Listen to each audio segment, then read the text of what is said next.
இந்த வீடியோவில் நம்ம மேக்ஸில் ஒரு 5 கணக்கு தான் பார்க்க போகிறோம். சரியா? சின்ன சின்ன 5 கணக்கு பார்க்க போகிறோம். 4 நடுக்கு எக்ஸ் இன்டு 64 நடுக்கு 2x = 16 நடுக்கு எக்ஸ் + 5 எனில் எக்ஸின் மதிப்பு என்ன அப்படின்னு கேட்டிருக்கு. சரியா?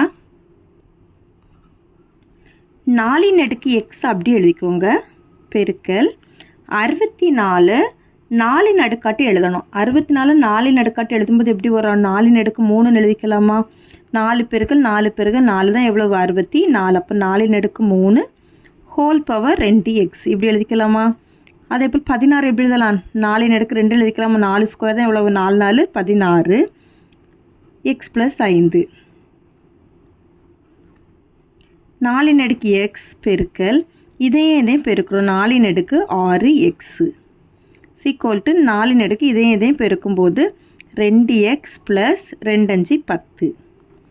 இனி இந்த அடிமான சமமாக இருந்ததுன்னா மேலே இருக்கக்கூடிய பவர் என்ன செய்யலாம் அப்படின்னா நம்ம அதை கூட்டிக்கலாம். சரியா? மேலே இருக்கக்கூடிய பவரை கூட்டிக்கலாம். அப்போ 4 நடுக்கு x + 6x = 4 நடுக்கு 2x + 10. 4 நடுக்கு எக்ஸையும் 6xையும் கூட்டும்போது 7x = 4 நடுக்கு 2x + 10. இனி பாருங்கள் ரெண்டு சமமாக இருக்கிறதுனால நம்ம மேலே கூடிய பவர் என்ன பண்ணலாம்? சமன்படுத்திக்கலாம். அப்போ 7x = 2x + 10 கிடைக்கும். இந்த 2x இந்த பக்கமாக கொண்டு வந்துடும். 7x - 2x = 10. 7லேருந்து 2 கழிக்கும் போது 5x = 10.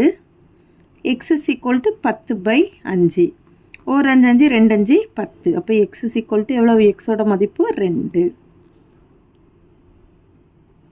அடுத்த கணக்கு p/q = 1/3 எனில் 27p - 34q/36p - 3q ஆனது என்ன மதிப்பு அப்படின்னு கேட்டிருக்காங்க. சரியா? p/q = 1/3ன்னு தந்திருக்காங்க. இது அப்படி என்ன பண்ணணும்? குறுக்கு பெருக்கல் பெருக்கிறோம். 1ஐயும் q பெருக்கும்போது q = 3ஐயும் p பெருக்கும்போது 3p. அப்புறம் நமக்கு qவோட மதிப்பு என்னன்னு கிடச்சிருக்குன்னா 3pன்னு கிடச்சிருக்கு. இந்த இடத்துல q எங்கெல்லாம் இருக்கோ அங்கெல்லாம் 3p பிரதிட்டு நம்ம ஆன்சரை கண்டுபிடிக்க போகிறோம். 27p - 34 இந்த qக்கு பதில் என்ன பிரதியிடணும்னா 3p பிரதியிடும். 3p அடுத்தது 36 இன்டு 3p மைனஸ்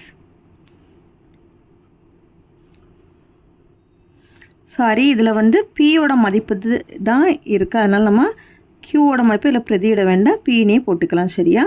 அடுத்து 3 இன்டு qவோட மதிப்பு 3p. 27p - 34 3ஆல் பெருக்கிறோம்.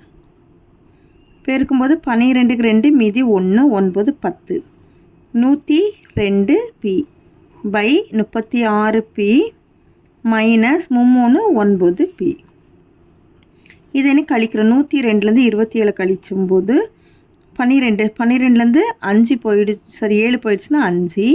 இதில் வந்து 9 9லேருந்து 2 போயிடுச்சு அப்படின்னா 7 மைனஸ் 75p / 36லேருந்து 9 கழிக்கிறோம். சரியா? 36லேருந்து 9 கழிக்கிறோம் 27p கிடைக்கும். இப்போ இதை அடி கொடுக்கலாமா? அந்த பியையும் பியையும் கேன்சல் பண்ணிடுறோம். இதை வந்து 3ஆம் வாய்ப்பாடுக்கு அடி கொடுக்குறோம். அடி கொடுக்கும்போது இதில் 9 தடவை வரும். இதில் 2 3 6 மீதி 1 I 3 15. இப்போ ஆன்சர் என்னன்னா -25/9. அடுத்த கணக்கு மதிப்பு காண்க. 456 பெருக்கல் 456 மைனஸ் 123 பெருக்கல் 123/579. 456 456 பெருக்கிறோம். இது வந்து a அப்படிங்கும்போது a ஸ்கொயர்னு எழுதிக்கலாமா? அப்போ இதை 456 ஸ்கொயர்னு போட்டு எழுதிக்கலாமா? மைனஸ் இதுவும் அதே போல் 123 ஸ்கொயர்னு போட்டு எழுதிக்கலாமா? /579. இப்போ இது வந்து a square minus b square வடிவத்தில் இருக்குது. இப்போ a square minus b square = a + b into a minus b தான் ஃபார்முலா. அப்போ ஏக்கு பதிலாக 456 + 123 பிக்கு பதிலாக எழுதிக்கிறோம். இந்த ஃபார்முலாவில் ஏக்கு பதிலாக 456 பிக்கு பதிலாக 123 எழுதி பிரதியிட்டுக்கிறோம். 456 மைனஸ் 123 /579. 456 123 கூட கூட்டுறோம். கூட்டும்போது 9 7 5 579 பெருக்கல் 456 123 கழிக்கிறோம். 3 3 3 333 பை 579. 579 509 கேன்சல் பண்ணிடலாமா? அப்போ 333 தான் இந்த கணக்குக்கோட ஆன்சர். அடுத்த கணக்கு a/b = 4/3 எனில் RA + 4B / RA - 5B இன் மதிப்பு காண்க. a/b = 4/3 தந்திருக்காங்க. இது அப்படியே குறுக்கு பெருக்கல் பெருக்கணும். பெருக்கும்போது 3a பெருக்கும்போது 3a = 4bன்னு கிடைக்கும். சரியா? 3a = 4bன்னு கிடைக்குது.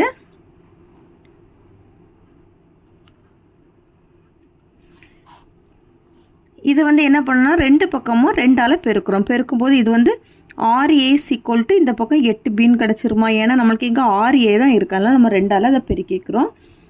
RA + 4B / RA - 5B இதனுடைய மதிப்பு தான் கேட்டிருக்காங்க. இப்போ RA இருக்க இடத்துல 8B பிரதியிடுறோம். ப்ளஸ் அடுத்து 4B / RA இருக்க இடத்துல 8B - 5B. இதை கூட்டும்போது 12B இதை கழிச்சா 3B. பியும் கேன்சல் ஆயிரும். ஒரு 3 3 4 3 12. அப்போ இந்த கணக்குக்கான ஆன்சர் எவ்வளவு? 4.